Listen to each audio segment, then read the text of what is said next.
Say a word. He just carried the cardboard box like it was full of bricks, not plastic dinosaurs and little cars and a stuffed bear missing one eye. Our son had been gone 3 months. That was the first time I saw my husband take the back path to the barn alone.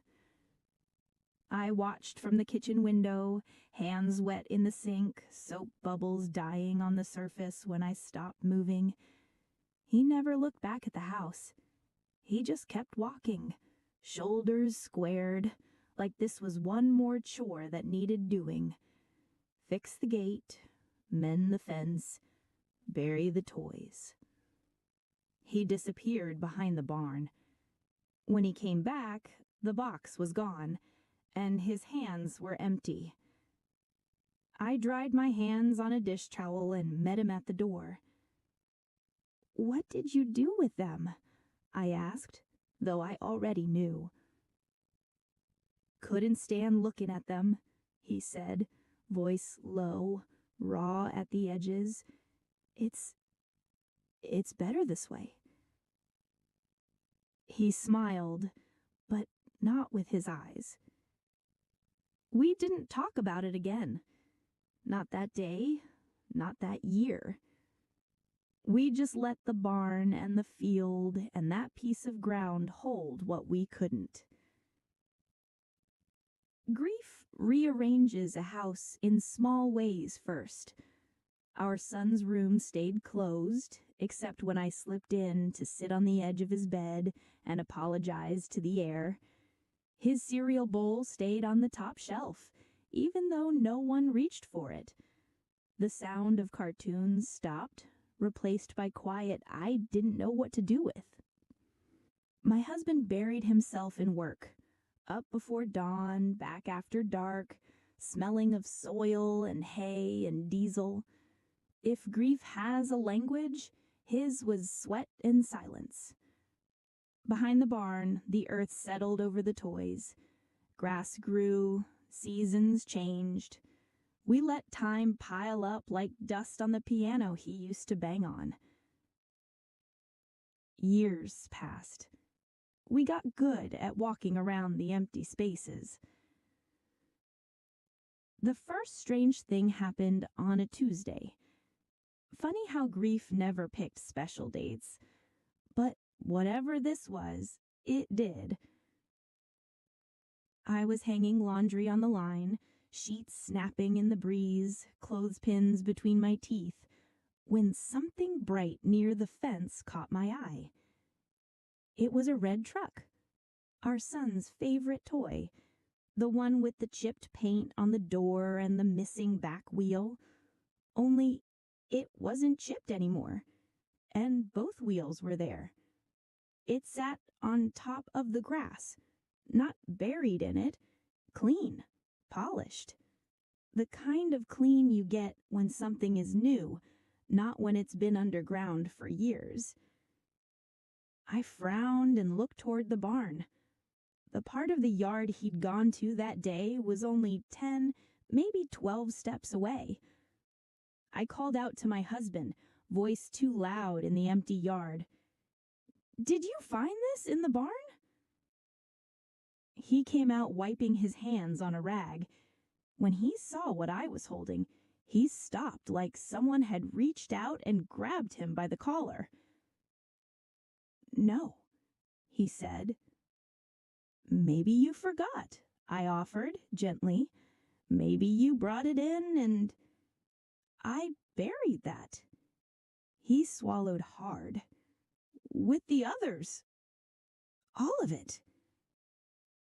We stared at each other, then at the truck. It shone between us like a small lie exposed. He took it from my hands, turning it over as if some answer might be written on the bottom. "It was dirty," he whispered. "I remember the mud. I remember scraping it off the tires before I put it in the ground." His thumb slid along the plastic now. This looks like it never touched dirt." That night, he put the truck in the hallway closet, behind old coats and a toolbox, like you might hide a bad dream. In the morning, it was gone. We found it by the back door, wheels facing the yard. Then came the lights. The first time I thought it was lightning, just a flicker in my peripheral vision as I stood at the kitchen sink after midnight, staring out into the darkness the way you do when you can't sleep and don't want to wake anyone with your crying. A faint glow near the barn. Soft, flickering, not quite white, not quite any color at all. I blinked, it faded. When I stepped onto the porch, the night was still. Crickets, wind, the barn hunched in its usual shape. I almost convinced myself I was seeing things. But then it happened again, and again. Sometimes it was like someone had laid lanterns in a circle behind the barn. Other times it was just one small light, pulsing like a heartbeat. It never spread, never reached the house. It stayed where he had walked with that box. My husband stopped going out there after dark. He'd close the curtains, turn up the radio a little louder, pretend not to notice the way my eyes kept drifting to the window. "You know it's probably swamp gas," he said once, even though we didn't have a swamp. The laughter started in early autumn. Soft at first, little bubbles of sound that rose and fell so quickly I thought they were in my head. Children's laughter doesn't belong in a house that's learned to be quiet. It felt like hearing a song from another lifetime. I was in the pantry, reaching for flour, when I heard it clearly for the first time. A small giggle. The exact sort a 5-year-old makes when he's trying to hide, but his joy leaks out anyway. It came from the back door. My hands went cold around the jar. I stepped out, nearly knocking my shoulder on the frame, and swung the door open. The yard was empty. The afternoon was ordinary. Sunlight on the fence, a crow on the fence post, the wind tugging gently at the laundry on the line. But in the dirt just beyond the porch steps, I saw something. A red soldier, standing upright, half turned toward the barn. We had buried that one, too. The ground began to change shortly after that. It started as a subtle rise. You know how Earth looks when a mole's been tunneling? A small swelling, like the land has taken a breath. Behind the barn, near where my husband confessed he'd buried the toys, the soil began to bulge. At first, we blamed tree roots, frost, anything normal. But over days, the hump grew. Not high, just wrong, too even, too centered. At night, when the strange light flickered, it seemed to come from underneath that swelling ground, like a lamp under a thin blanket. My husband stopped talking about it. So did I. We did that thing long-married couples do when they're scared. We pretended the thing didn't exist, hoping the silence would smother it. It didn't. The first message came on a Sunday morning. We woke to the sound of something plastic rolling across the wooden floor in the hallway. Clack, clack, clack. My husband reached for the bat we kept near the bed, old habits from leaner, rougher years. He pulled on his jeans, opened the door slowly. I followed, heart banging in my throat. In the hallway, the toy cars were lined up in a perfect row, front to back, their little wheels touching. Red, blue, green, yellow, all the ones we'd buried. They pointed toward the back door. No windows were open. No one else had a key. The house held its breath while we stared. My husband's face went pale. He knelt down slowly, knees cracking, and touched the red truck with one finger. It rolled forward, just once, then stopped. He jerked his hand back like he'd been burned. "We're leaving," he whispered. "Leaving where?" I asked.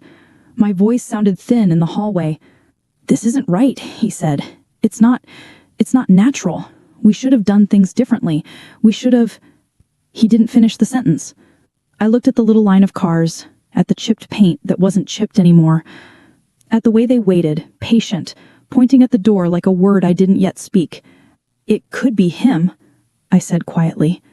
My husband stood up too fast. Don't say that." "He never got to say goodbye," I went on, the words surprising me as they left. "We packed up his things, we buried them, we shut his door. Maybe the land is just giving back what we refuse to hold." He shook his head, eyes bright in the dim hallway. "He's gone," he said. "Dead is dead." The house seemed to disagree. A faint laugh, that same bubble of sound, drifted down from somewhere that wasn't a room, wasn't the yard. It was everywhere and nowhere. We both heard it. We both pretended we didn't. That night, I couldn't sleep. I stood at the back window watching the barn turn into a darker shape against the sky. The light came again, a soft glow near the bulging earth. Not harsh, not frightening, just insistent, like a nightlight left on in a child's room. I could have stayed there, safe behind the glass. Instead, I opened the door. The air outside was cool, smelling of hay and distant rain. Crickets paused as I stepped off the porch, then resumed their song like I wasn't there. I walked past the line of toy cars, still perfectly arranged by the door. They felt like guards, or an escort. Behind the barn, the bulge in the earth was clearer than ever. The ground looked like something was pushing up from beneath, ready to break through. The light seemed to seep out from the cracks in the dry soil. I stood a few feet away, my nightgown brushing my ankles, the hem catching on the grass. "I'm here," I whispered, though I didn't know who I was talking to. The dark, the earth, my son, myself. For a long moment, nothing happened. Then the ground shifted, just a little, a soft, almost shy movement, like someone turning over in bed. A small hand-sized patch of soil cracked and lifted, then crumbled down, revealing something bright underneath. A stuffed bear. His stuffed bear. The one missing an eye when we buried it, only now both eyes were there. The fur was clean, soft, as if it had just come off a store shelf. No stains, no dirt, no trace of years underground. I sank to my knees, fingers digging into the cool soil. The bear stared back at me with its perfect plastic eyes. Behind me, on the wind, came that laugh again. Closer this time. Clearer. I didn't turn around. I didn't run. Instead, I picked up the bear and held it to my chest, feeling its lightness and the way my arms remembered the weight that should have been there. "I'm sorry," I whispered. "We shouldn't have buried you with the toys." The wind shifted, brushing my hair back from my face like a hand. For the first time in years, I let myself cry out loud, not behind a locked bathroom door, not into a pillow. Here, in the open, where the land could hear me. I felt my husband's presence before I saw him, the weight of his footsteps on the grass, the way the night seemed to lean differently. He stopped beside me, breath ragged, eyes on the disturbed earth and the bear in my arms. I heard him," he said, voice breaking in the middle. "In the house, laughing. It's his laugh. I'd know it anywhere." I looked up at him. In the glow leaking from the ground, he looked like the man I married and the man grief had made him, overlaid. "We can't keep pretending he never played here," I said. "We can't keep burying everything that hurts." The bulge in the ground eased, slowly flattening as if some long-held tension was finally letting go. The lights dimmed, but didn't go out. They settled into a soft, steady glow, like the embers of a fire that had decided not to burn the house down after all. My husband sank to his knees beside me. For a while we just stayed there, hands in the dirt, shoulders touching, both of us listening to the night and to the echoes of a child who refused to be hidden under soil and silence. Later, when we brought the toys back into the house, lined them gently on his shelves, washed their surfaces, spoke his name out loud, the laughter changed. It moved from the edges of things to the center, from the yard to the kitchen, from haunting to something closer to company. The barn stayed where it was, the ground behind it grew flat and ordinary again. The light stopped appearing most nights. But sometimes, when the air is just right and the house is quiet enough, I still hear the faint clatter of toy wheels on the floor. A small giggle. A reminder. You can bury toys. You can bury boxes. You can bury whole rooms of a house in silence. But love and regret and a little boy's joy, the land will push back. The heart will too. I was standing under a shower of marigolds when he froze at "I do." The hall went silent. And then my phone rang, an unknown number on full volume. I answered on instinct. A gravelly voice said, "Is Ayan with you? Tell him Kadir wants his money, or I walk into your wedding and collect." I'm Sana. I never thought my wedding day would start like this. Heart sprinting, hands ice cold, 1,000 eyes watching. Ayan and I met 2 years ago outside a coffee shop. Both of us late, both of us laughing like it meant fate was patient. He was calm, clever, responsible. The kind of man who picks your mom from the salon because your driver's stuck in traffic. Our families liked each other. The decor team strung lights over the lawn. The band rehearsed our song. My best friend Inaya taped a spare safety pin to the inside of my dupatta, just in case. The vibe? Golden, warm, safe. But in the weeks before the wedding, tiny things felt off. Ayan dodged vendor payments with, "I'll send it tonight." He changed his banking app passcode. Security update. Twice, I caught him staring at the guest list like it owed him an apology. And last night, at 12:07 a.m., my phone lit up with a private number. I picked up. A man's voice whispered, "Are you really marrying a man who owes me $4.8 million? Ask him who co-signed his last loan." I hung up, convinced it was a prank. Except, I didn't sleep after that. Morning spun like a carousel. Mendy touch-ups, photographers, aunties directing florists like air traffic control. Inaya, hawk-eyed as always, noticed my distraction. "Talk," she said, pinning jasmine in my hair. "Nothing," I lied, "just nerves." "Nerves don't call it midnight," she shot back. To calm myself, I checked the final invoices. Caterer paid partial, stage decor outstanding, DJ advance missing. Ayan had insisted on managing the payments. Bride shouldn't worry. The thought used to make me feel cherished. Now it made me feel sidelined. By noon, the best man, Faraz, kept pacing, rehearsing his toast under his breath. I caught a phrase. "We've all made mistakes." He noticed me listening and changed it to, "We've all made memories." My stomach tightened. I tried to shake it off. Maybe the midnight call was a jealous ex. Maybe it was a vendor shaking us down. Still, I texted the unknown number. "Who are you and what do you want?" No reply. As sunset burned pink through the drapes, I watched Ayan from behind the partition. He looked beautiful and tired, a man trying to live 3 lives at once. When he finally saw me, his eyes softened. "You good?" he mouthed. I nodded, because saying no in front of all that love felt like kicking over a lantern. The ceremony began. The officiant's voice sounded steady. My heartbeat didn't. Vows, smiles, camera flashes. A symbol shimmered somewhere, and the moment turned slow motion, the kind you remember for the rest of your life. Then, "Do you, Ayan, take Sana?" His mouth opened, closed. A beat. 2. I felt a tremor in the air, like the room itself inhaled and forgot how to exhale. And that's when my phone rang. I put the call on speaker because it felt safer to let the whole world hear what I might not be able to carry alone. "This is Kadir," the voice said. "Collections. If Ayan doesn't clear today, my people serve papers here. He used the bride's number as emergency contact. You'll want to know he pledged jewelry as secondary collateral." The hall erupted, chairs scraped, whispers cracked like lightning. Ayan's face drained. "Sana, please," he said softly, "let me explain." Inaya stepped closer, a quiet bodyguard in silk. The officiant lowered his book. My mother clutched her clutch so tight the clasp left marks. Explain, I said, because the only way out was through. Ayan swallowed. It's not what it sounds like. My father's medical bills last year. I didn't want to burden you. I took a short-term business loan. I was paying it down. Then one deal fell through. I planned to tell you after the wedding when things were stable. Kadir laughed through the speaker.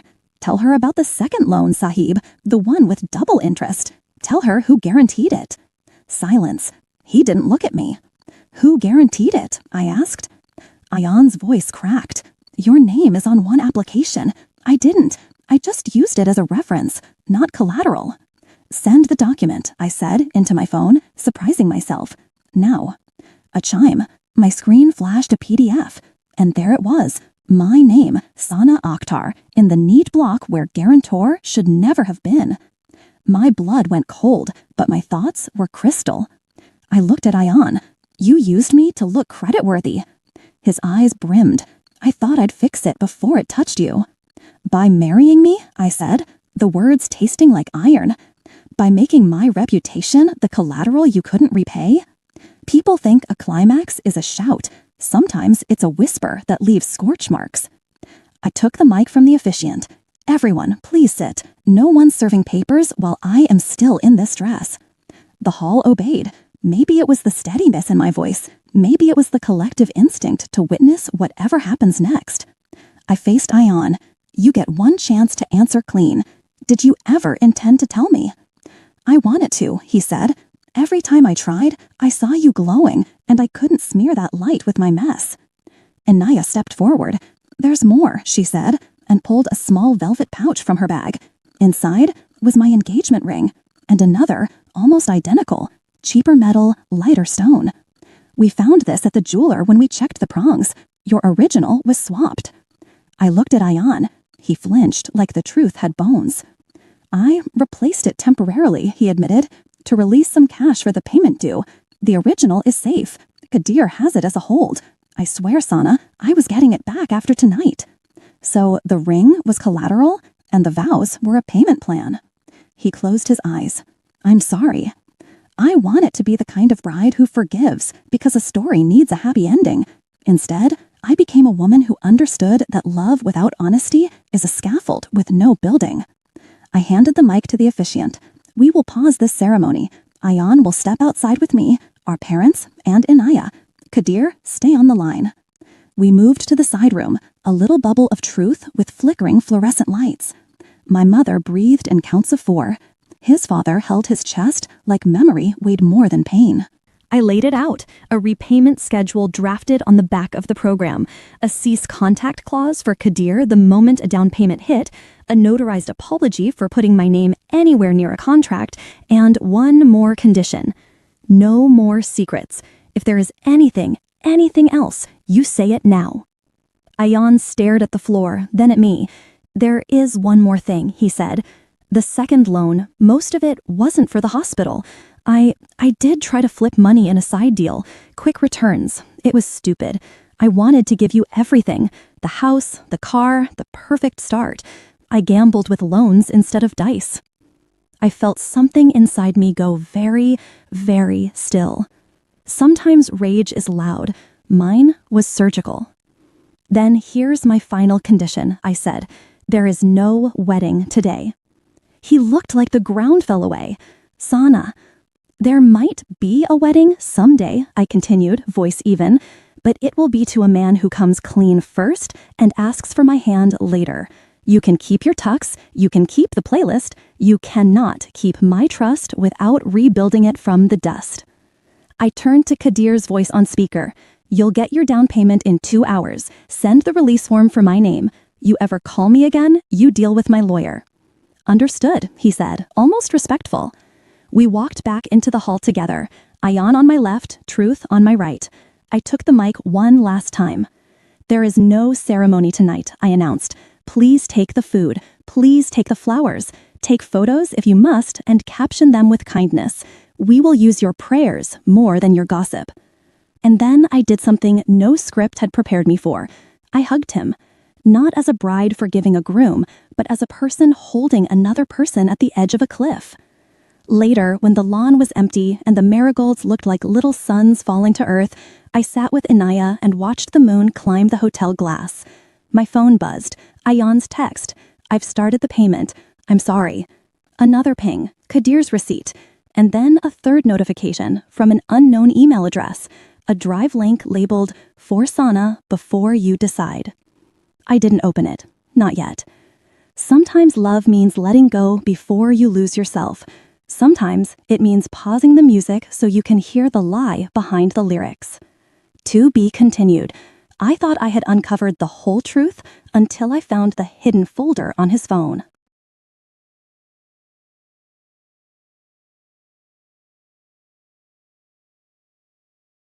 The day I learned my body could save my sister's life, I stuck a perfect landing on the balance beam and felt nothing. The judges flashed scores I'd chased since I was 9.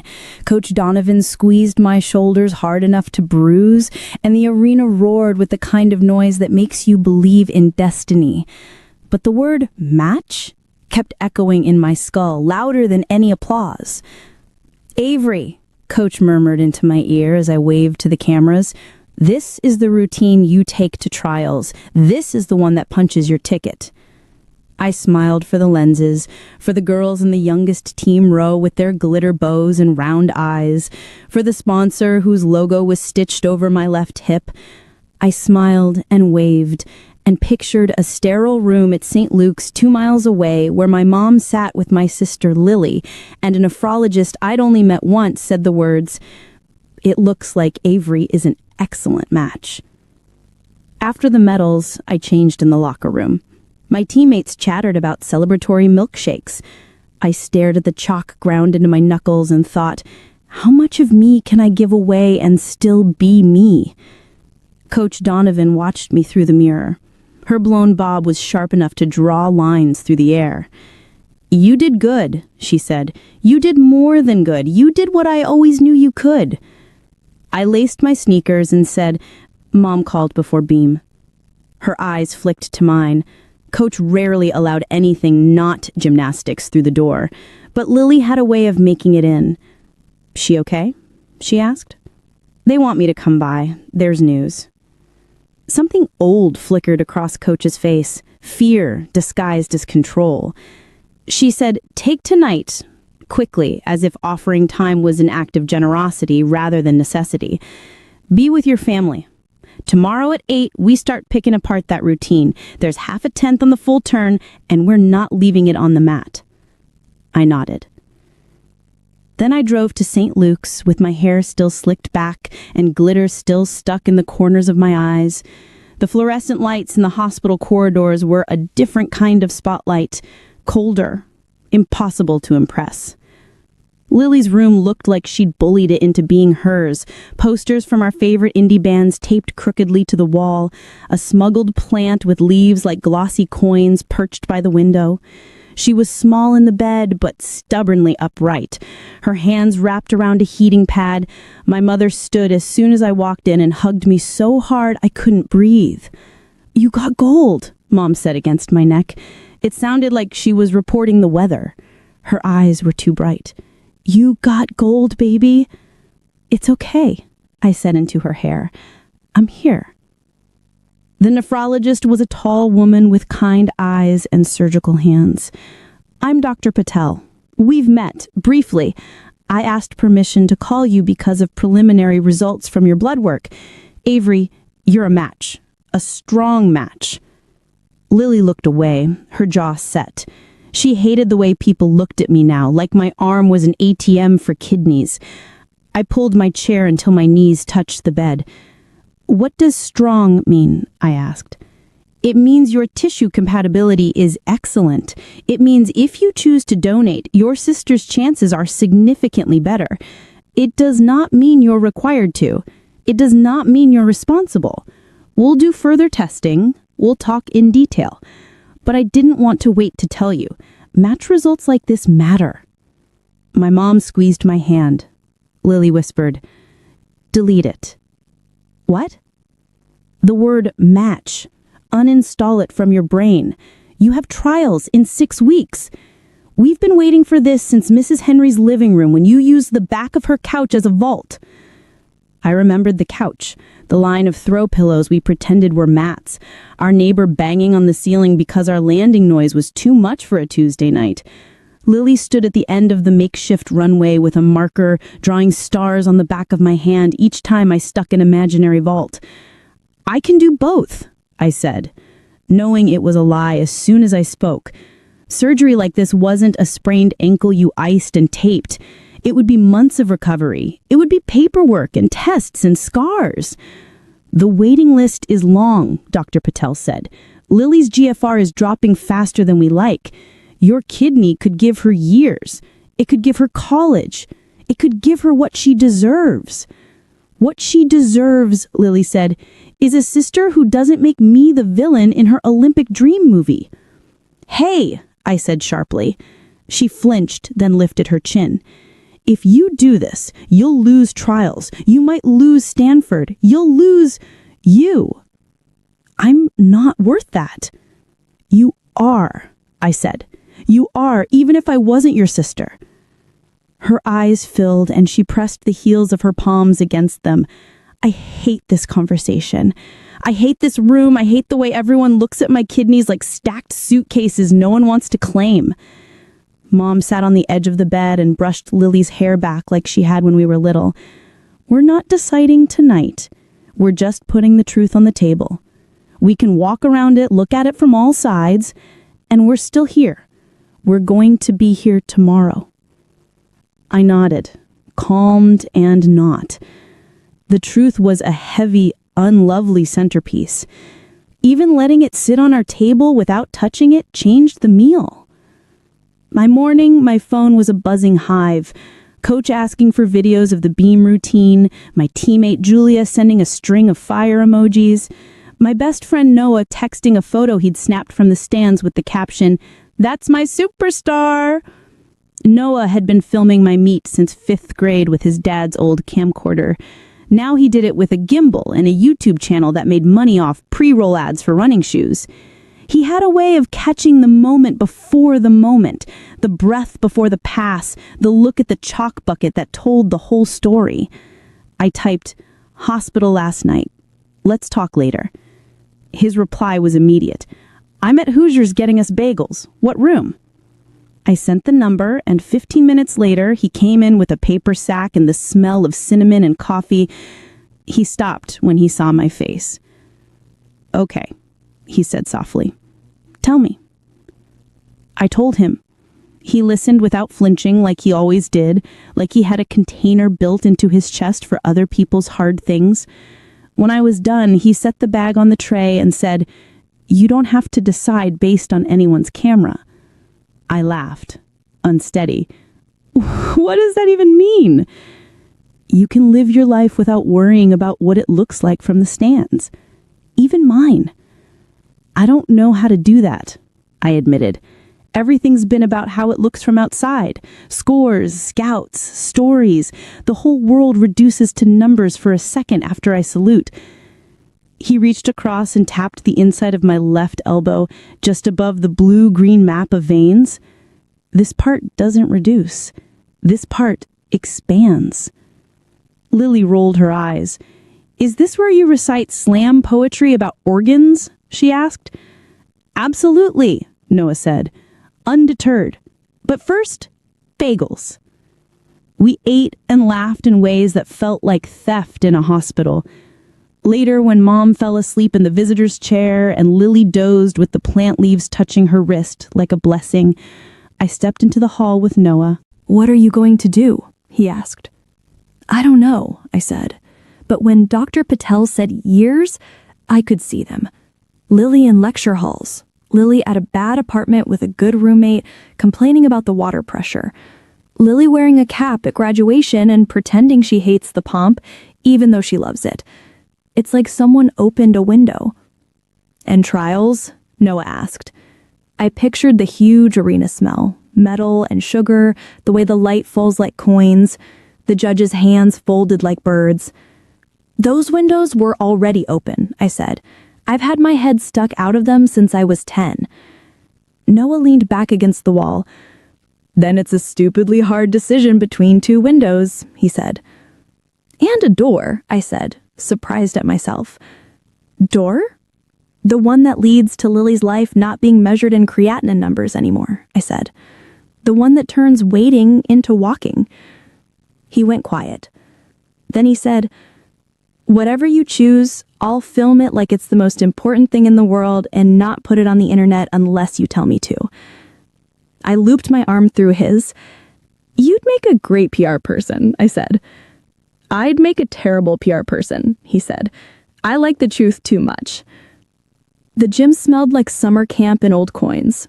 8-year-olds were doing cartwheels in a line that looked like a string of paper dolls. Coach Donovan was already pacing when I came in, a stopwatch in one hand and a list of corrections in the other. She didn't hug me. She never did. But she touched my shoulder with her knuckles, as if checking for solidity. You ready? She asked. For beam? Always, I said. For the other thing, she said, without looking at me. I don't know yet, I said. Good, she said. Not rushing is good. We have time. To sharpen before trials. Her solipsism would have annoyed me last week. Today it was a relief. The beam was a world with rules I understood, where cause and effect had a reliable handshake.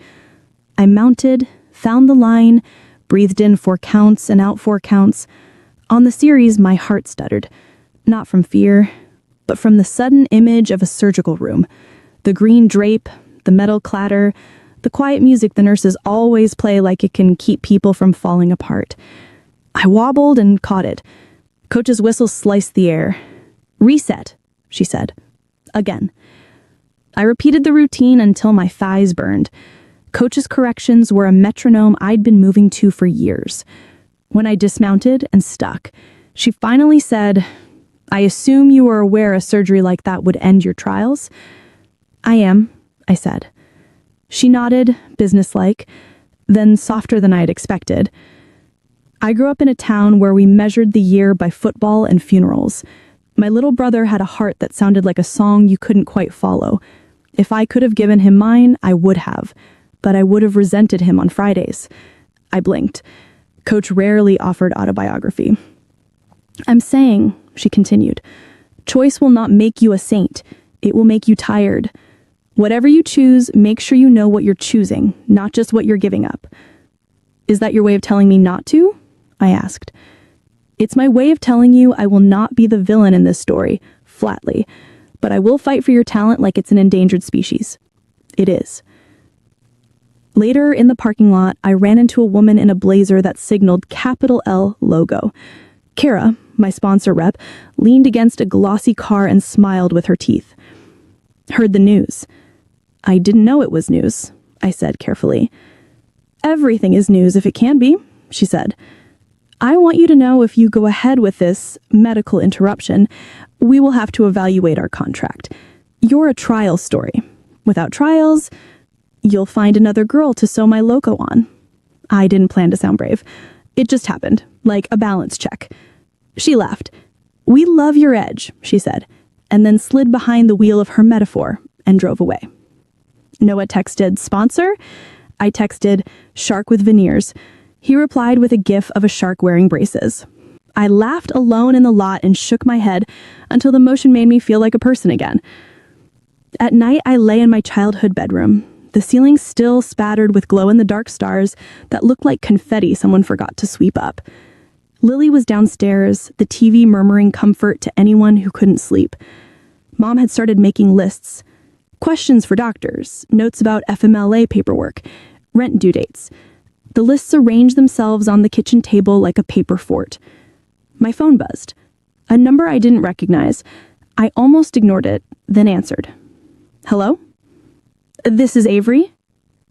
A man's voice, smooth as a radio host's. Who's asking?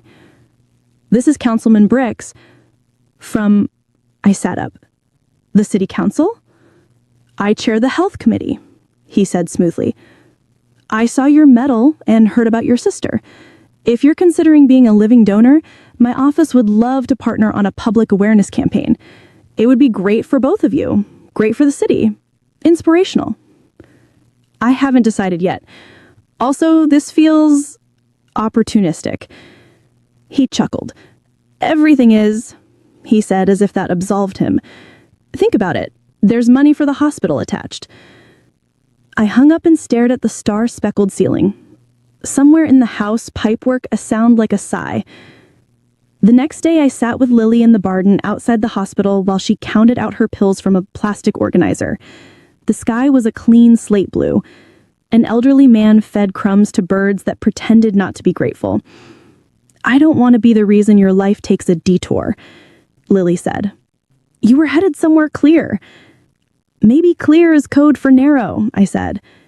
You get one body and one shot. That's what Coach says. Coach also says don't eat strawberries because they stain the leotards. Wisdom is contextual. She smiled in spite of herself. Then her face sobered. Mom's crying in the shower. She thinks we can't hear. I think she doesn't want us to have to hold it. I put my arm around her, careful of the place she always rubbed when it hurt. We can hold it, I said. I don't want you to hold me like a regret, she fiercely said. That's not how I hold things. I'm not built that way. You're not built at all. You're a wild thing we put chalk on. I don't want to steal that from you. I didn't make your choices. I do. She stared at me for a minute long. If you do this, she said, I'm going to be furious for a while. I'll say stupid things. I'll try to give it back. I'll feel like I owe you forever. I will probably fail to be the saint everyone wants me to be. Good, I said. I don't want a saint. I want my sister. We scheduled tests. I peed in cups. They drew vials of blood into a tray like a paint palette. Dr. Patel answered every question like it was the only one she was answering that day. There is risk, she said plainly. There is always risk, but you are young, strong, healthy, and we have an excellent team. You will not be able to train at your current level for months. Your core will need time to heal. You will have scars. I already have scars, I said. They just hide under the edge of the leotard. Then these will keep them company, she said. Her smile was small and true. Coach watched me stretch the day I told her. We'll petition for a medical deferment, she said briskly. Stanford will keep your spot if they want the PR. They always want the PR. I don't want to go to college because I'm marketable, I said. You want to go because you're brilliant, she said. Both can be true. Kira called again. More velvet, less teeth. We'd like to pivot to human interest, she said. You and your sister in matching jackets by the hospital bed.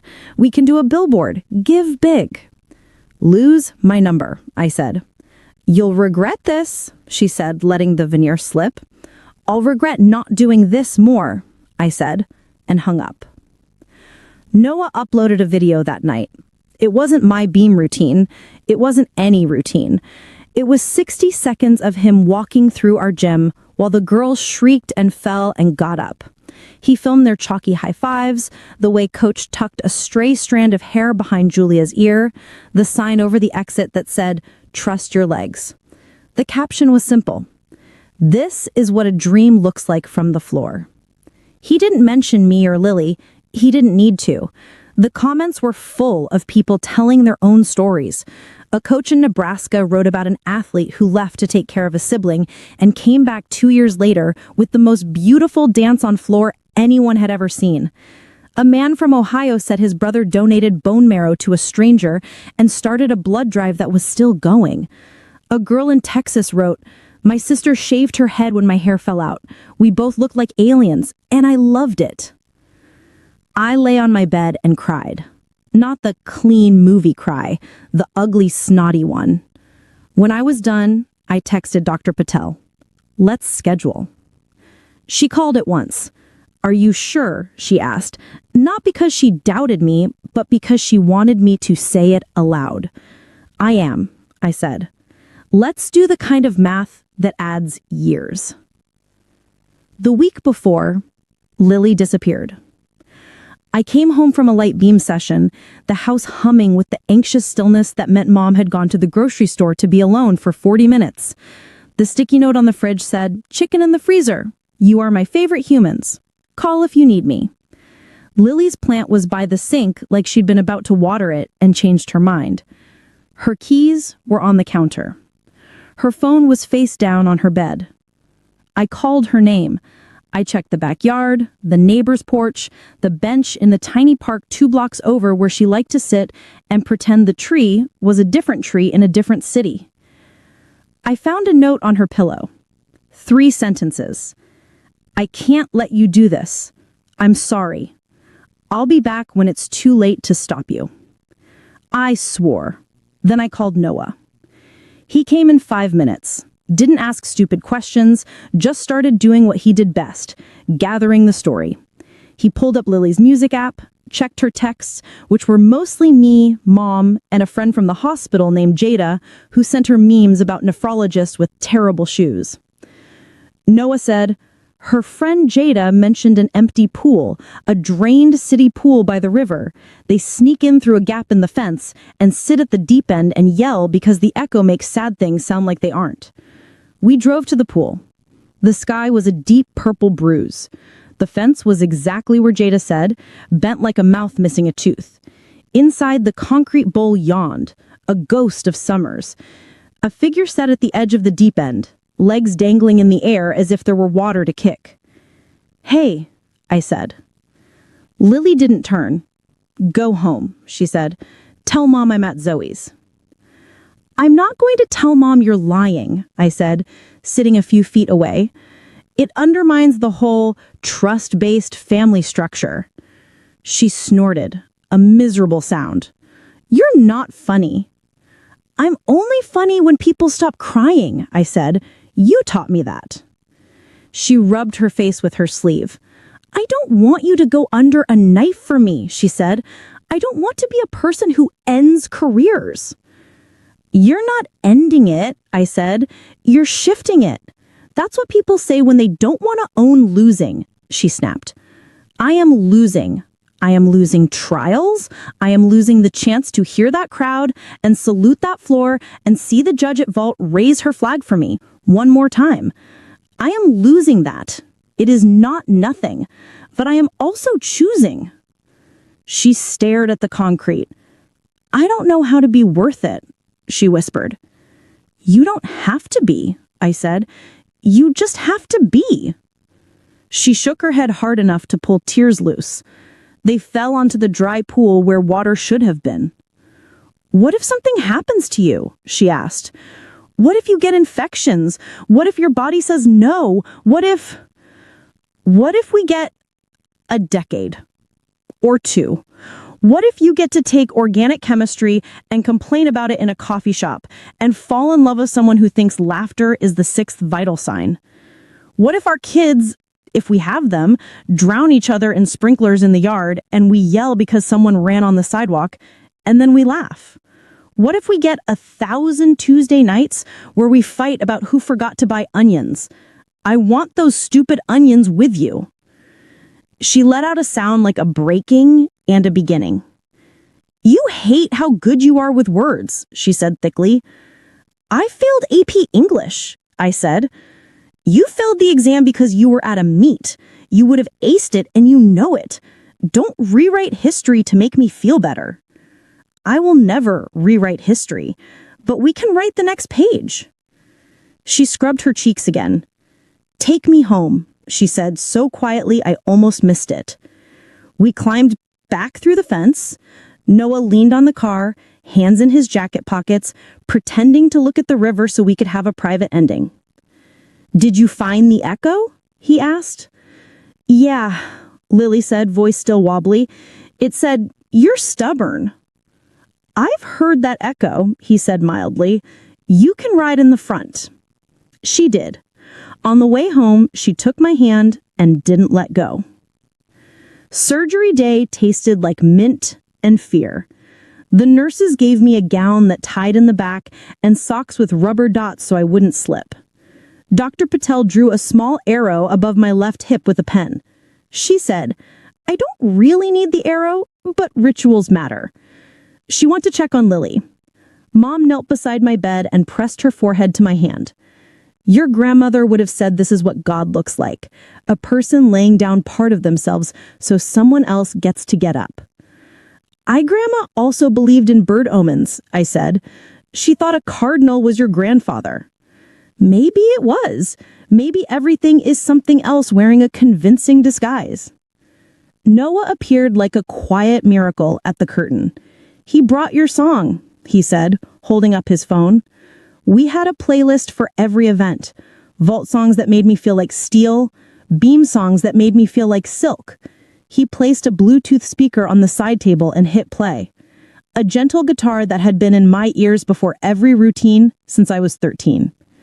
The hospital room felt like a gym for a minute. Filming? I asked. Only for you, he said. The orderly came. He had a kind face with the sort of mustache that's halfway between a joke and a commitment. He wheeled me toward the double doors. On the way, we passed a TV and a waiting room. My beam routine from State was playing on a loop in a sports highlight package about the ones to watch at trials. I closed my eyes. The doors opened. In the pre-op, Dr. Patel squeezed my hand. You are very brave, she said, and I shook my head. No saint, no martyr. She nodded like she understood the difference. Then you are very loved, she said, and that I could accept. An anesthesiologist leaned into my field of vision. His eyes crinkled kindly above the mask. Think of something you want to dream, he said. A pool, I murmured, already slipping. A deep pool full of good echoes. When I woke, the world was damp and tender. Pain sloshed like a return tide. Mom was there, and Noah, and Dr. Patel, and a nurse with a smile that signed her name on my heart. Lily? I croaked. In recovery, Dr. Patel said. Her numbers look beautiful. Her eyes were shining. So do yours. I cried again. Everyone cried again. The nurse handed me tissues with practiced compassion. Can I see her? I asked, although I knew my body was an anchor, keeping me from floating down the hall. Soon, Dr. Patel said. We'll roll you by. They did. We passed Lily's bed like ships in harbor. She looked impossibly bright, even hooked to tubes. Our eyes met. She mouthed, "Thank you." And then, because she is who she is, she mouthed, "Idiot." And I mouthed, "I know." Recovery was not a montage. It was stares and curse words. It was sneezing and thinking a small grenade had gone off in my abdomen. It was watching other girls salute at trials on TV while my sister and I counted out our breaths in tandem on the couch because it made the pain bearable. Coach came the week after we got home, standing in our doorway like a visitor who had to be let into a church she didn't trust. She held a grocery bag. Inside were cut up fruit, protein shakes, a soft t-shirt with the gym's logo. I don't bring casseroles, she said, as if apologizing for a character flaw. You brought protein. It's the casserole of athletes. She snorted and came in. She looked at the space on the wall where my medals hung and then pointed at my abdomen. May I? Sure, I said. She touched the bandage edges lightly with impressive gentleness. You'll be fine. Better than fine. Your body will learn a new map. I won't be elite again, I said, not as a question. No, she said, because she never lied. But you'll be... She stopped, searching. You'll be precise. You'll be what you choose next. That can be as sharp as a double pike if you want. She stood to go. At the door she paused. When my brother died, I quit gymnastics for a year. I came back meaner. I regret that. Don't come back mean. Come back something else. What? I asked. Open, she said, almost too soft to hear. Stanford deferred my scholarship without fanfare. The sponsor terminated my contract with a form letter. Councilman Briggs called again with a community hero plaque. I said no. We put it in the hall closet under blankets we only used when the power went out. Noah and I started spending afternoons at the community center on Grant Street, where the equipment was older than my leotards, but the kids' eyes were the same fierce bright. I could spot from the floor without twisting the wrong way. I could say, "Squeeze your knees," and watch a girl discover a line she didn't know her body could hold. I could climb onto the beam and walk, slowly, like a person crossing a river on a fallen tree. It felt like a prayer that wasn't asking for anything, just noticing. Lily's cheeks pinked, her hair thickened, her voice lost the permanent wet tiredness I hadn't realized it had acquired. She enrolled in 2 classes at community college. First day, she texted me a photo of a laminated student ID and a caption, "Your kidney is sitting in algebra making bad jokes about variables." "I tell it to behave," I replied. "It's on my permanent record." Months passed. My scar flattened, faded. I woke without counting pain before possibility. Sometimes, at night, I ran my fingers along the line and thought of it not as a subtraction, but as a seam. Nora, yes, I forgot to tell you about Nora, was the reporter who kept showing up at the hospital with muffins and questions for a piece she was writing about living donors. She didn't write it about me. Not really. She wrote it about a city where people carried each other, and about the quiet math of giving, about nurses who keep notes and coaches who learn to say, "open." When it published, I read it alone in my room and cried, again, in the way I do now when something fits into place. "You going to be a journalist?" I asked Lily as we washed dishes. "Be the kind of person who knocks on doors and eats other people's muffins." "I'm going to be a nurse," she said without hesitation. "I am going to be the one with the pen and the laugh." "Perfect," I said. At the community center, a kid named Maddie tumbled too fast and looked at me with that particular terror of being a person who just fell in front of people they want to impress. "Hey," I said, needling so we were eye level. "You know what the beam says when we fall?" She sniffled. "What?" "It says, 'Cool. Try again.' That's it. That's the only thing it knows how to say."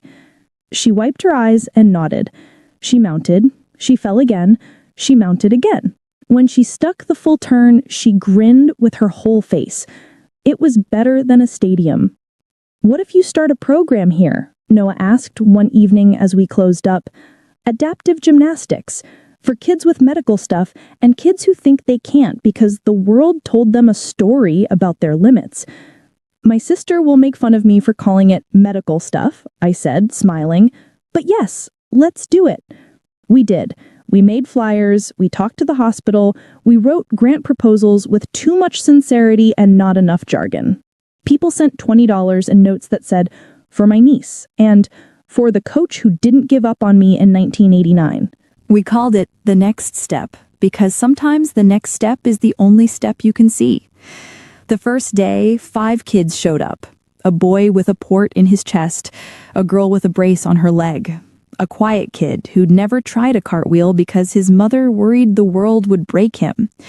We wrapped the beam in a softer cover. We put grips on bars that looked like hands. We said the words you say to people who live in hospitals.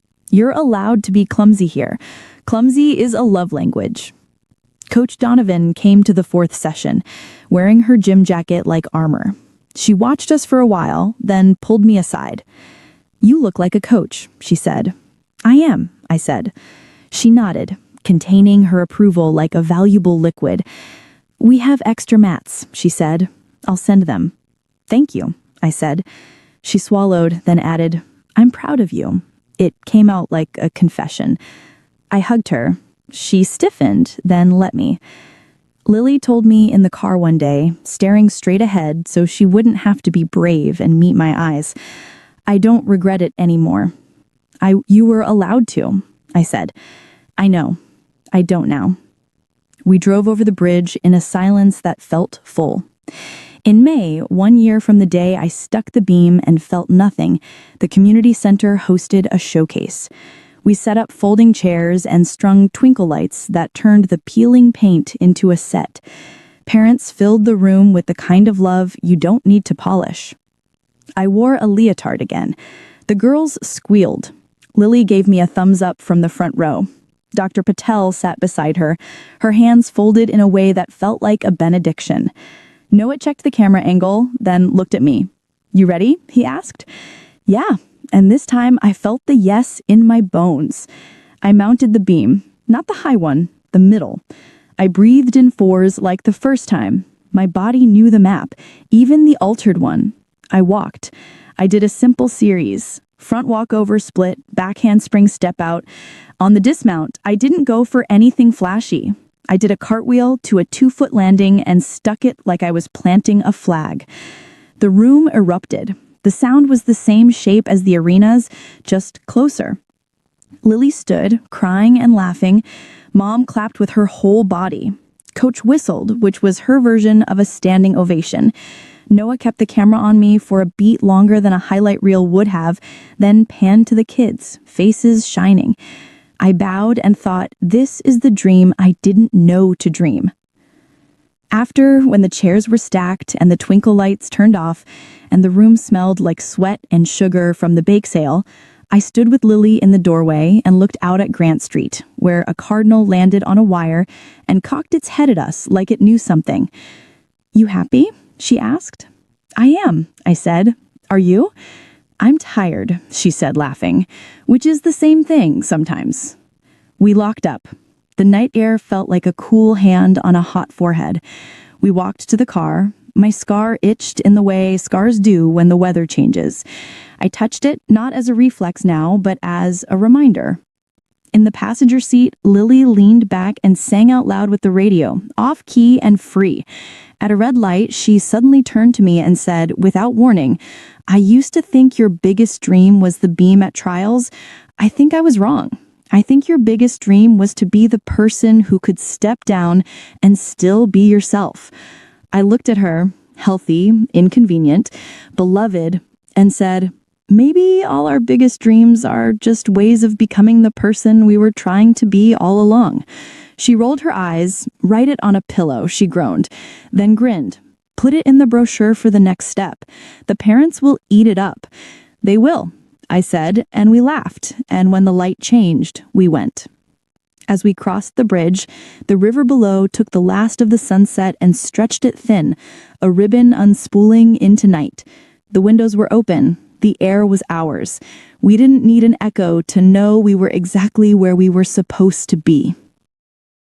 The first time I saw my father cry, the river smelled like pennies and rain, and the sodium lights turned the water into a ribbon of rust. He stood in our kitchen with his shirt stuck to him like wet paper and pressed his fists into his eyes as if he could cork sorrow the way you cork a bottle. I was 12, barefoot on tile, pretending to get water in the middle of the night. My father, who could carry an engine block with one arm and a Thanksgiving turkey with the other, sobbed once, just once, like a board cracking under a hidden knot. Then he breathed, squared himself, and whispered to no one, "Gate 6. I never forgot it. Not the word, not the smell, not the shape his shoulders made. Half mountain, half apology. 15 years later, I was racing west on I-80 with a duffel bag and a cup of gas station coffee gone sour, heading back to Larkspur, Indiana, because my mother called and said, "Your father had an episode. They think it's a minor stroke. He's awake, he's stubborn as always. Come home, Maya." Larkspur is the kind of river town where the whole year concerts around 3 things. River Days in June, the county fair in August, and football in the fall. We measure life by water levels and whose kid made homecoming court. The rules are simple if you grew up here. Gossip lives longer than dogs. The sheriff knows your birthday. Your Sunday school teacher will ask about your job in front of the dairy case at Weller's and expect a full answer. The river lock is the town's metronome. When the gates groan open, everyone hears it, even if they pretend they don't. My father, Jack Rourke, was the lockmaster at Dam 14 for 24 years. He could read the river like sheet music. He taught me to see the tiny wind lines that meant trouble was brewing and the slicks that meant debris. "It's a patient animal," he used to say, resting his palm on the rail over the sluice. "Mostly it minds its business, but it never forgets it can take you." I turned off by the feed store and cut through past the ball fields, the grass just coming back after winter. The hospital was small, the kind where the receptionist takes your insurance card and says, Your mom and I went to Girl Scouts together, as if that explains anything. In room 212, Dad's head was bandaged with a strip of white that made him look like he'd lost the fight with the couch corner. Mom, Elaine, sat on the edge of the recliner, her hand on his knee. "Kiddo," Dad said, voice rough as gravel, "you didn't have to race." "I taught you to beat the clock," I said, bending to kiss his forehead. It was warm and smelt like antiseptic soap. Mom gave me the look people give when they're trying not to panic. Wide eyes, then smile. They think it was a TIA, a warning. He gets to be cranky about oatmeal for a few days and take new pills. "Cranky?" Dad said, offended. "I'm Sunshine." "Uh-huh," Mom said, if Sunshine had a toolbox. I pushed hair behind my ear and pretended to read his chart the way I used to pretend to read the water. "How do you feel?" He said, like I ran up the levee and forgot why. He winked, then winced just enough for me to see it. "I'm okay, Maya." A nurse named Josh with a buzz cut and a sleeve of tattoos shaped like constellations came in, smiled, checked the monitors, and left behind a quiet that pressed on the edges. I took the chair. The river was visible through the thin hospital window, brown-green and slow, shouldering the town the way a big dog leans into its person. The old memory, wet shirt, one sob, gate 6, itched like a healing cut. "Dad," I said, keeping my voice light. "Gate 6. He blinked at me. There was a second where something, maybe fear, ghosted across his face. Then he shook his head. "Just a gate, kiddo. There are 9 on the dam. 6 is the old squealer, tucked back even after she got greased." "Uh-huh," I said, "and that's why you were soaked and crying in our kitchen 15 years ago." Mom's gaze jumped from him to me, sharp, worried. Dad stared at the ceiling. His hand, the one with the old burn scar from a marine engine mishap in '98, curled into the sheet. He said, "That was the Trevor night. River days. The raft race." The name hung between us, a bell no one wanted to ring. Trevor Lane was 16 and fearlessly stupid in the way boys blessed with strong legs and good teeth can be. During River Days, the year I was 12, he and his friends lashed pallets together and called it a raft. They flipped somewhere by the bend. They got confused in the eddy line. Only 4 of the 5 made it to the rocks. The sheriff said the rope snapped. The coroner called it a misadventure. Everyone put flowers on a metal cross by the boat ramp and tried not to be angry at water for being what it is. Dad closed his eyes. He said, "I opened 6. Mom stiffened. "Jack," he repeated, turning his face away. "I opened 6, and he was downstream, and I couldn't." He opened his hand and stared at it like it might still be wet. When I got home, I thought I'd wring the river out of my shirt and the sorrow would go with it. It didn't. Guess it never will. My mouth drew dry. "Why did you open it?" Dad said, "Because the mayor called and told me to." The way he said mayor made it a proper noun and also an accusation. Said the nighttime flow would make the kayak exhibition look like whitewater, get more video, bring tourism. Said it was safe. He said a lot of things. "Colton Briggs," I asked, though I didn't need to. Briggs had been mayor then. He was running for Congress now on a platform printed in blue so bright it made your eyes tired. Larkspur's favorite prodigal, folksy as a pie contest, rich as sin. My father nodded. He told me it would be a whole new chapter for the river. I believed him. Then I watched a boy's mother scream on the bank, and I couldn't hear anything else. Mom put both hands flat on her thighs like she needed to keep them from shaking. "Jack, you shouldn't be talking about this." "I should have talked about it then," he said, his voice rough as the levee riprap. "I should have stood up and said he called me. But he came by the next morning with coffee and an apology and a threat rolled together like a quilt. Said if I went public, the river authority would freeze our permit and half the guys would get laid off. Said he knew about the loan, remember? The one he fronted me when Maya had pneumonia and insurance fought us. He said a good man takes one on the chin for the town. He said I could live with it." He swallowed. Then he put a hand on my shoulder and said, "I know you're a father, Jack. Do right by your family." I realized I was gripping the bed rail. The metal felt like ice. "Why didn't you tell me?" "Because you were 12, he said. "Because you were the kind of kid who would have gotten a bullhorn and walked to Briggs' front lawn. Because I was ashamed." Mom slid her hand to his. He took it like a man who had been standing a long time and finally found a bench. I'm a reporter in Chicago. I spend my days asking people why they did the things they did and my nights writing it in a way that makes sense of the mess. I should have asked questions. I should have stepped outside and called a lawyer or my editor or the sheriff. Instead, I said the thing daughters say when their fathers are suddenly smaller than they've ever been and human in a way no one prepares you for. Okay, I said, we're going to fix this. Dad laughed without humor. You can't fix a river. I can fix a story, I said, and this is one.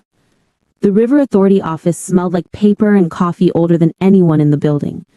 A woman with perfect nails named Cheryl told me requests for logs had to go through proper channels.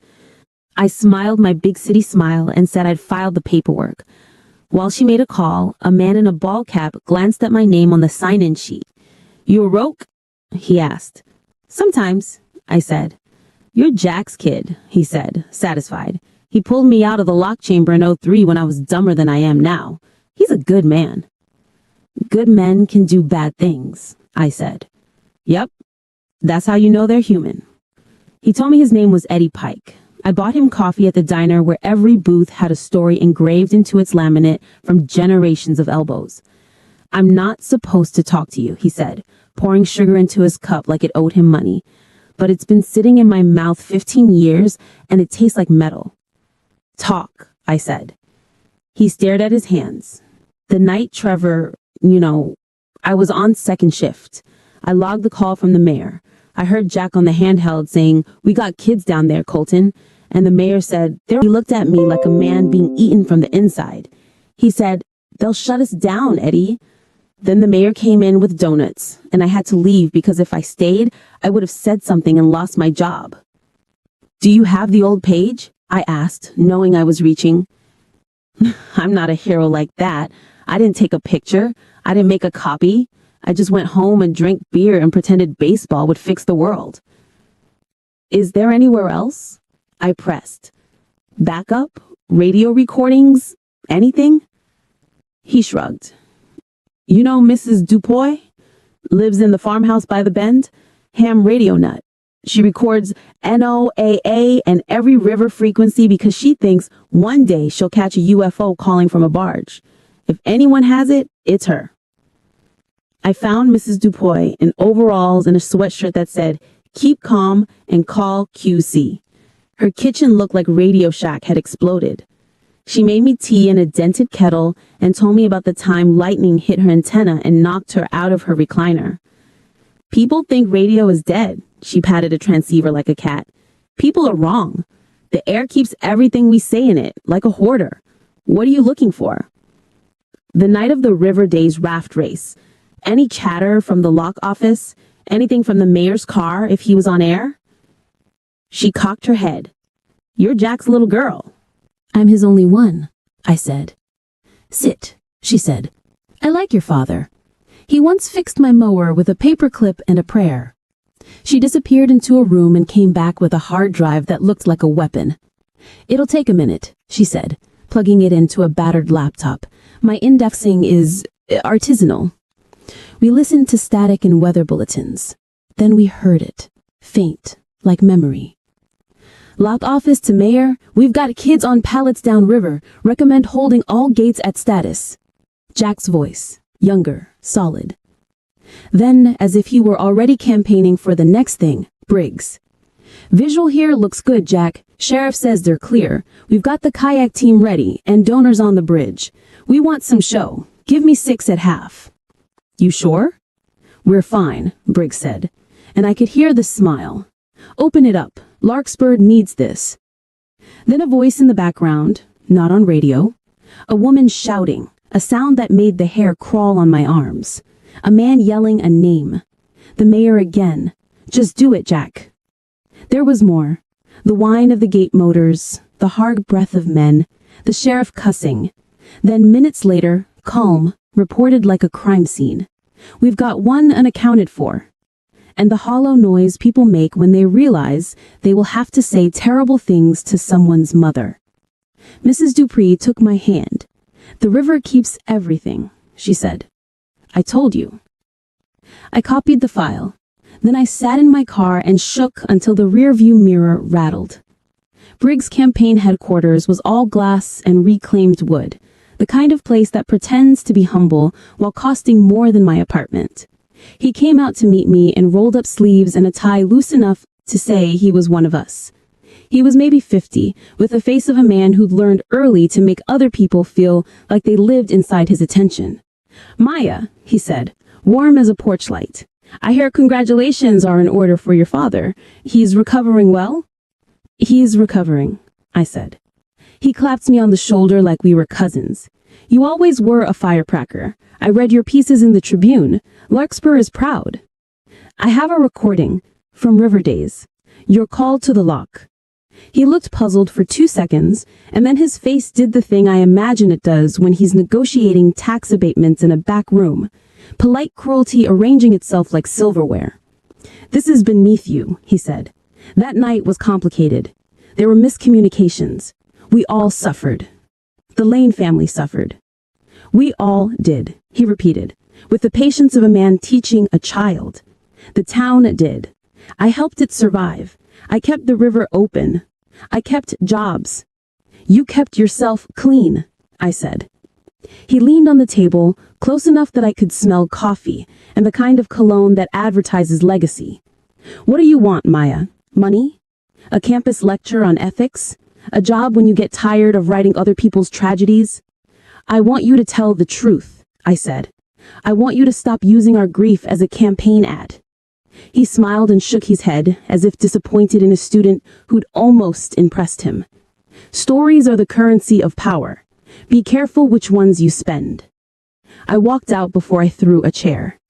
On Maine, a gust lifted the grit and stung my ankles. The river smell rode the wind, iron and green and something old. We didn't call a press conference. My mother hates spectacles. We went to the town hall because Briggs scheduled a rally there 3 days later. He wanted to announce a big donor. He wanted to pose in front of the mural of the lock gates someone painted in 1987. He wanted the light at 4 in the afternoon because that's when it falls just right through the clerestory and makes everything look like a better version of itself. The pews, this used to be a church before the city bought it, filled with people who'd known me since I had bangs and missing teeth. Sheriff Whitaker sat with his hat in his lap. Janice Lane, Trevor's mother, sat beside him, her face made of bone and will. Noah came too, camera slung across his chest. He squeezed my shoulder. He said, "You don't have to be perfect, you just have to be true." Briggs did his thing. He thanked veterans. He promised jobs like apples on low branches. He made a joke about potholes. Everyone laughed like they'd been paid. Then he pivoted, soft, practiced, to the River Days tragedy. He did not say Trevor's name. He said loss. He said together. He said healing. I stood. "Maya Rourke," he said, smiling. "A hometown star." "I have a recording," I said, hands steady. "Because if I let them shake, the whole building might go with me." "Maya," he said, a warning in the welcome. "It's from the night Trevor Lane died. It's you telling my father to open gate 6. The room changed shape. Janice Lane lifted her head like a person who hears her name in a language she'd forgotten she speaks. Briggs' smile went hard. "We will not relitigate ancient miscommunications. Not today." "We will," I said. I held up a small Bluetooth speaker Noah had paired with his phone. He hit play. The room filled with ghosts. My father's voice, young and worried. The mayor's smooth. The faraway scream. It was a minute, maybe less, but it felt like a century poured through a speaker the size of my palm. When it ended, no one moved. It was the kind of stillness that makes you believe in something. My father stood. Mom put a hand on his arm, but he shook it off. He walked to the aisle like a man going back into a burning house. He looked at Janice, then at Sheriff Whitaker, then at the mural where Gate 6 was painted a cheerful blue someone who'd never worked a gate would choose. "I opened it," he said.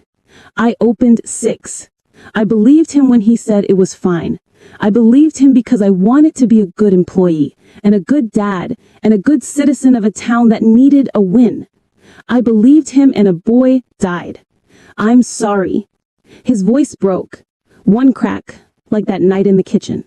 And he studied himself. I am so sorry. Janice Lane stood. She was smaller than I remembered, or maybe grief had taken inches. She walked down the aisle and stopped in front of my father. For a second, I thought she would hit him, and part of me hoped she would, because there are violences that feel like math you can finally do. Instead, she lifted a hand and touched his face. Not a slap, not forgiveness. Something else. Recognition, maybe. I hear you, she said. Her voice was old steel. I don't know what I can give you, but I hear you. Briggs found his voice. This is theater, he said lightly, the way you cut a steak too thin to taste. This is a political ambush staged by a reporter who forgot where her loyalties lie. My loyalty is to the truth, I said. Truth without context is vandalism, he shot back. I did what I did for Larkspur. Sheriff Whitaker stood. He was a big man, kind until he wasn't. And I'll do what I have to for the law, he said. Mayor, councilman, you're coming with me to answer some questions. You too, Jack. I'll come, Dad said immediately. I should have come 15 years ago. Briggs laughed and shook his head and smoothed his tie.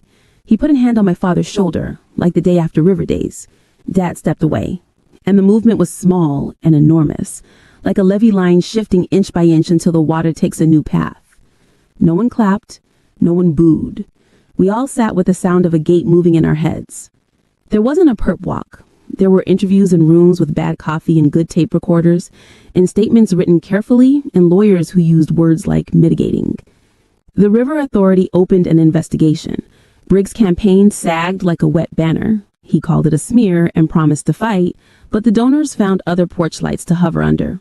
Eddie Pike wrote a statement. Mrs. Dupuy backed up the recording with a notarized affidavit and a warning that if anyone touched her antennas, they'd regret it. My mother stopped sleeping in starts. My father pled to falsifying a public record and accepted a suspension he'd already lived for years.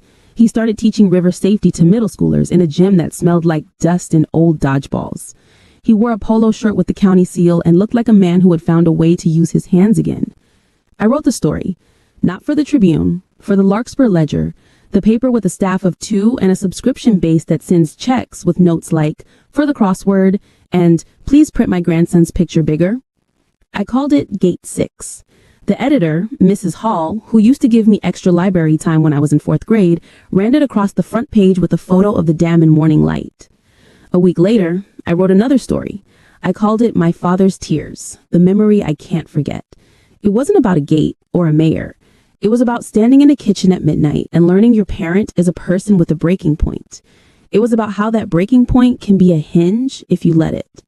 Janice Lane brought me a pie, set it on our porch, and left before I could open the door. It was peach, Trevor's favorite. A card tucked under the foil said, I hear you. It was enough for now. Maybe all you ever get is enough for now. Dad didn't become a saint. He still cursed at slow tractors and insisted on fixing things that professionals should fix. Sometimes he woke with the river in his throat. When it happened, Mom made tea. I held his hand. We all waited for the tide to go out. In June, River Days came around again. The raft race was gone. We had a moment of silence on the bank, and then fireworks that were smaller and prettier than before. No one called the locks to make the water look like something it wasn't. A kid named Maddie fell off the dock and popped up spluttering and laughing because she wore a bright red life jacket like a badge. Briggs' trial will take years, probably. That's how these things go. He's got a story he tells himself where he's the protagonist who did what he had to. Maybe he believes it. Maybe belief is the most dangerous thing a person can be good at. Noah and I sat on the truck tailgate and watched the fireworks smear the river with color. He leaned his shoulder into mine. You okay? He asked. I'm open, I said, borrowing Coach Donovan's word from a different life. It felt right. Dad stood by the boat ramp in a county polo, pointing at a laminated chart and telling 3 bored boys about hydraulics, turning the invisible into something you could see if you squinted. Mom slid her arm through his. The sodium lights came on, and for a second, the water looked like rust again, like that night.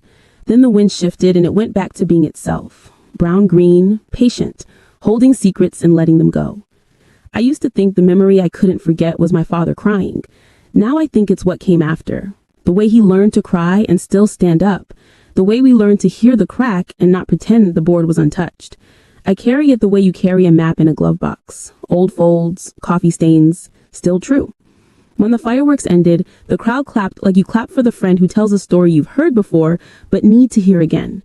Dad walked over. He put his big scarred hand on mine and said, "You did good, kiddo." "So did you," I said. We stood there, 3 people and a river between us and beyond us, and listened to the soft, familiar sound the lock gates make when they open. A groan, a sigh, a welcome. My husband dumped me at a half-rotten cabin 30 miles outside the city, then got on a flight to Rome with his mistress and my children. I stood there in the freezing wind and smiled because he had no idea what was waiting for him at the airport. But before I tell you how that went down, tell me in the comments where you're listening from. I want to know just how far this story has traveled. Connie, 34 years old, stood in front of the cabin like someone dropped in the middle of a nightmare with no instructions. The wind slapped her cheeks raw. Her hands were cracked from the cold, her eyes swollen from too many nights without real sleep. The trees around her were silent, but it wasn't a peaceful silence. It was thick, heavy, like the air knew something in her life had just broken and could never go back. Behind her, Javante moved around the car with nervous energy, like he was afraid if he slowed down for even a second, his guilt might catch up. He tossed a sack of potatoes onto the snow beside rough-cut logs, acting like this little gesture made him less of a monster. He still wouldn't really look at her. Maybe he was ashamed. Maybe he just didn't care enough anymore. She didn't ask what he was doing. Her mind wouldn't fully accept what was happening. Or maybe it understood too well and was trying to protect her from the impact. The reality was simple and unthinkable. The man she'd spent over 10 years loving had driven her into the middle of nowhere in the dead of winter to dump her like trash and leave with another woman. He slammed the trunk shut. Snow started falling harder, fast little flecks hitting the windshield like tiny fists of truth. Finally, he looked at her. Not with love, not with regret, not even with anger. Just that cold, hollow indifference that hurts more than any insult could. "This is it. I can't do this with you anymore, Connie. I'm going to Rome with Sabella. The kids are coming with me." The words hit her chest like a rock dropped on glass. It didn't shatter right away. It just cracked, silently, deep inside. Her throat closed, but she didn't scream. She didn't beg. She didn't throw herself on the hood of a car. Inside her, another kind of silence rose up. A numb, dark stillness that took up all the space where tears should have been. She took a slow step toward the car because she needed to see them, her babies. 6-year-old Zuri stared at her through the window, eyes wide and confused, hugging her favorite doll like it was the only thing she still recognized. 3-year-old Kyrie sat beside her, breathing a little too fast, his always fragile lungs wrestling with the cold air and the tension inside the car. They looked like 2 tiny birds trapped inside a cage someone had set on fire. She barely had enough time to meet their eyes.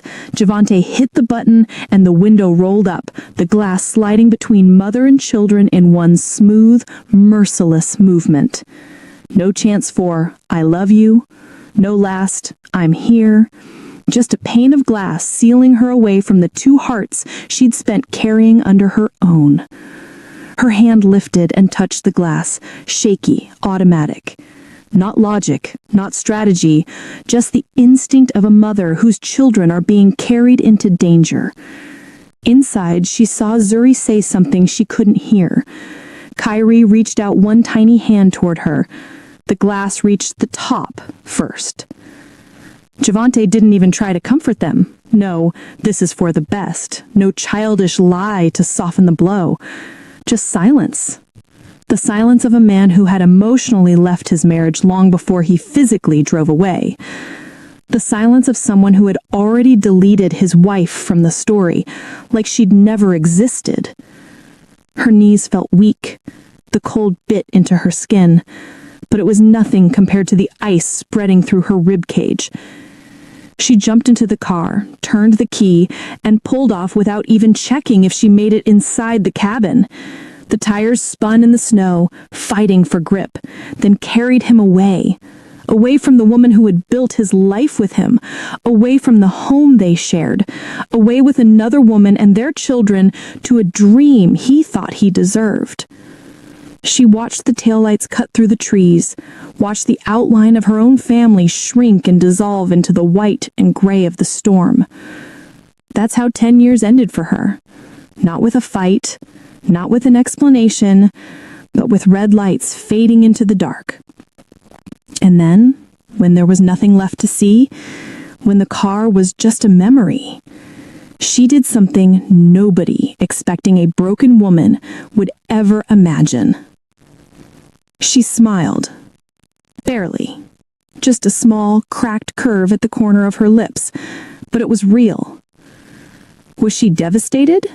Absolutely. Was she betrayed? More than words can describe. Was she humiliated? Completely. But destroyed? No. Because inside her purse, under a worn wallet and a pair of gloves, was a folder. And that folder contained everything she needed to pull the floor out from underneath the life Javante thought he was running toward. She turned toward the cabin. The door creaked when she pushed it open. Inside smelled of damp wood, cold ashes, and abandonment. It was exactly the place where someone would expect a woman to break. But Connie wasn't here to break.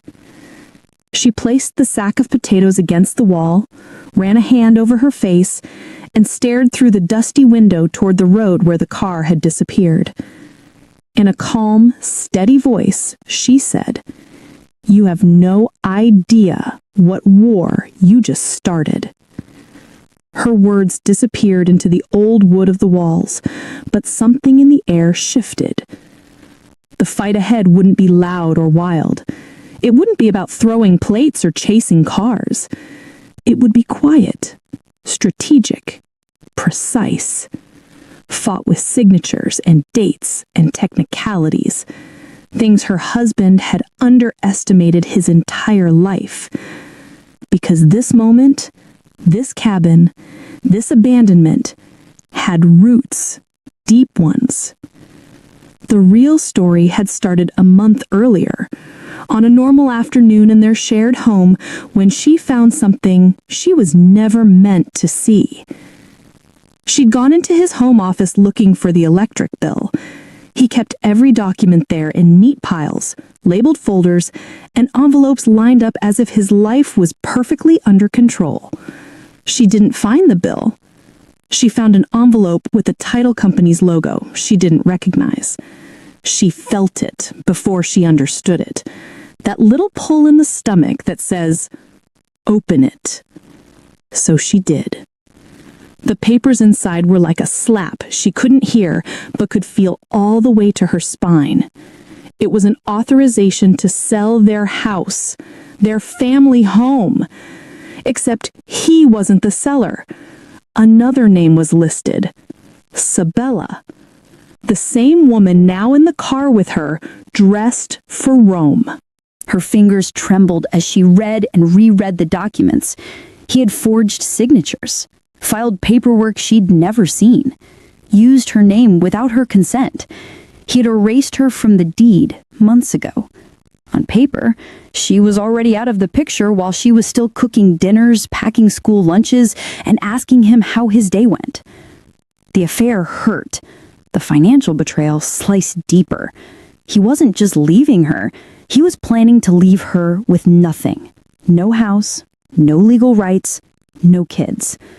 For 3 nights, she barely slept. She walked their hallway like a ghost, replaying every conversation, every late-night phone call, every time he said, "Don't worry, I'll handle it." All the puzzle pieces she'd ignored started falling into place. On the 4th day, The tears dried and something else took their place. Clarity. If he could use paperwork to erase her life, she could use paperwork to protect it. She made an appointment with a lawyer she trusted. Not a friend, not someone who would tell her to calm down and think positive. A professional, a witness. She walked into that office with a different spine, not begging to be rescued, presenting evidence. She spread every document on the desk, explained what she'd discovered. The fake signatures, the sale authorization, the mistress's name, the upcoming trip, the children. The attorney listened, then laid out a plan. First, they revoked every authorization connected to the house. Every forged signature, every sneaky filing was canceled, frozen, flagged. The ground under Javante's plan began to crack, and he didn't even feel it yet. Then came the masterstroke, a temporary guardianship order, legally transferring guardianship of the children to her mother, Mama Etta, effective the very day he planned to leave the country.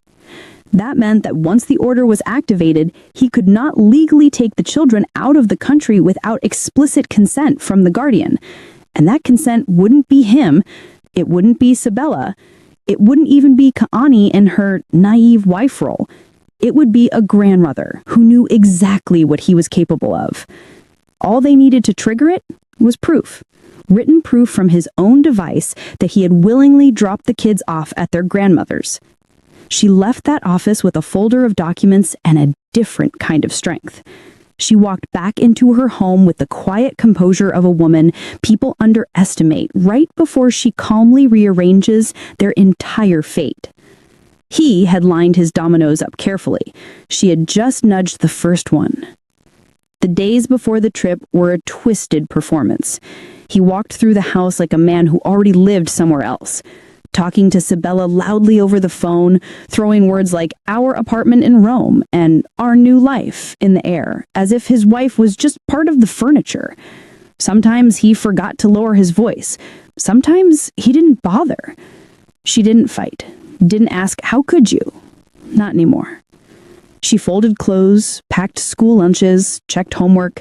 She moved with a soft calm that only exists in someone who has stopped trying to convince a liar to tell the truth and started working with facts instead. Her eyes looked tired, but behind them, something was glowing like coals. The night before the trip, little Kyrie had a coughing spell in his sleep. She went into his room with her phone's flashlight. There he was, curled up, chest heaving, the familiar sound of his asthma creeping up. She propped him up, gave him his inhaler, counted the seconds, watched his breathing slow. Her hand cradled the back of his head, thumb brushing his soft curls. A thought dropped into her mind like a stone. If he takes them, will he notice the early signs? Will he remember the inhaler? Will he bring the right medicine? Will he understand that dry, plain air can trigger a full-blown attack? She doubted it. And that doubt wasn't paranoia, it was experience. When Kyrie settled, she went to the kitchen, opened the cabinet where she kept medications. Not for her kids, this was the shelf where she stashed something her own doctor had prescribed for her for sleepless nights. A mild sedative. She took one small white pill and crushed it between 2 spoons. She didn't want to hurt anyone. She wanted time. In the living room, the TV flickered silently. Javante scrolled through his phone, distracted, confident. She handed him a glass of wine, the powder already dissolved. "You look tense," she said simply. "Thought this might help you sleep." Suspicion flickered in his eyes for half a second, then it passed. He wasn't used to seeing her calm, but he liked the feeling of being taken care of. "Thanks," he muttered, and drank. She watched the minutes tick by. 30, 40. His posture slumped. His eyelids got heavy. He eventually dozed off on the couch, phone slipping toward the edge of his pocket. She waited until his breathing deepened, then moved. Carefully, she slid the phone from his pocket, opened his messages, and found her mother's contact, Ma. Her fingers flew over the screen. "Dropping the kids with you tomorrow for a week." Simple. Casual. exactly the kind of text a distracted father might send. She hit send. She waited for the delivered tick. There it was. In that instant, the guardianship order became active. On paper, as of the next day, the kids belonged in their grandmother's legal care. She deleted the text from the phone, locked it, and slipped it back exactly where she'd found it. Then she sat in the dark for a few minutes, watching the man who had just lost, peacefully sleeping. She didn't feel triumph. She felt something quieter, a deep knowing that she had done what she needed to do. The next morning at dawn, she kissed her children's foreheads, lingering just a little longer than usual. She tucked a second inhaler deep into Kyrie's backpack, next to his stuffed lion, along with a note, for emergencies, 2 puffs. Her caresses were disguised as routine, her goodbyes disguised as see you soon. At breakfast, Javante moved around like the king of a life that didn't belong to him anymore. He complained about the coffee. He snapped at Zuri. He told Kyrie stories about lions in Rome as if they were going on an adventure, not a kidnapping. Sabella called 3 times, each one more impatient than the last. You printed the tickets, right? She signed the travel consent? I'm already on my way to the airport. From the kitchen, with her hands in the dishwater, Connie listened to every single call with a blank face. Inside, she filed every word into the mental folder labeled evidence of who you are. When they finally pulled out of the driveway, kids in the back and Sabella in the front and her white designer coat, Connie walked them out calmly. She crouched to Zuri's level. Take care of your brother. Don't forget Mommy. I love you.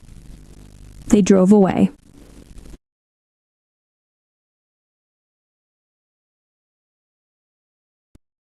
Once again, she watched them leave.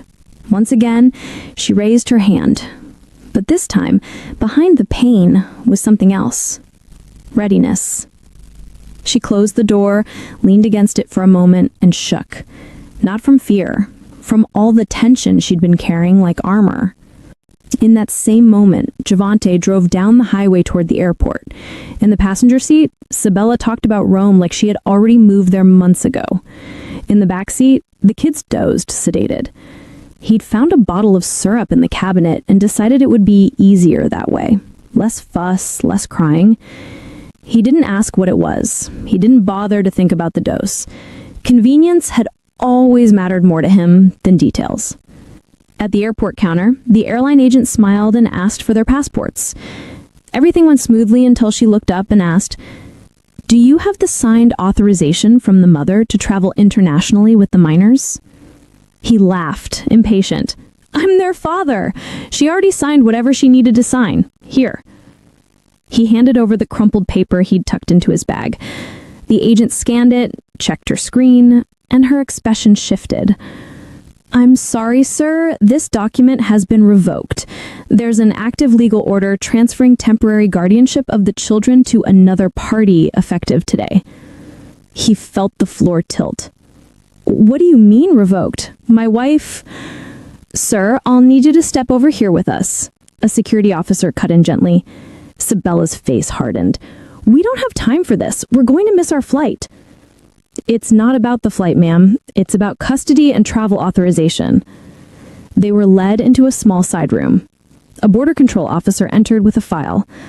"Mr. Javante Mendez, as of this morning, legal guardianship of the minors Zuri and Kyrie Mendez has been granted to their maternal grandmother, Ms. Etta Robinson. You do not have the right to remove them from the country without her consent." The words hit harder than anything his wife had said to him so far. Then, as if God wanted to underline how unfit he was, Kyrie started to cough. Not a light cough, a tight, wheezing, panicked one. His chest struggled, his lips paled, he grabbed his father's sleeve, eyes wide. "Daddy, I can't breathe." Chaos followed. Calls for medics, oxygen, a stretcher, that familiar rush in emergency situations where seconds feel like hours. "Where's his inhaler?" a paramedic asked. He froze. He didn't bring it. He didn't even think about it.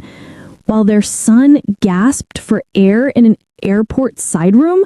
The life he'd put all his energy into, Sabella, Rome, the fantasy, started to disintegrate.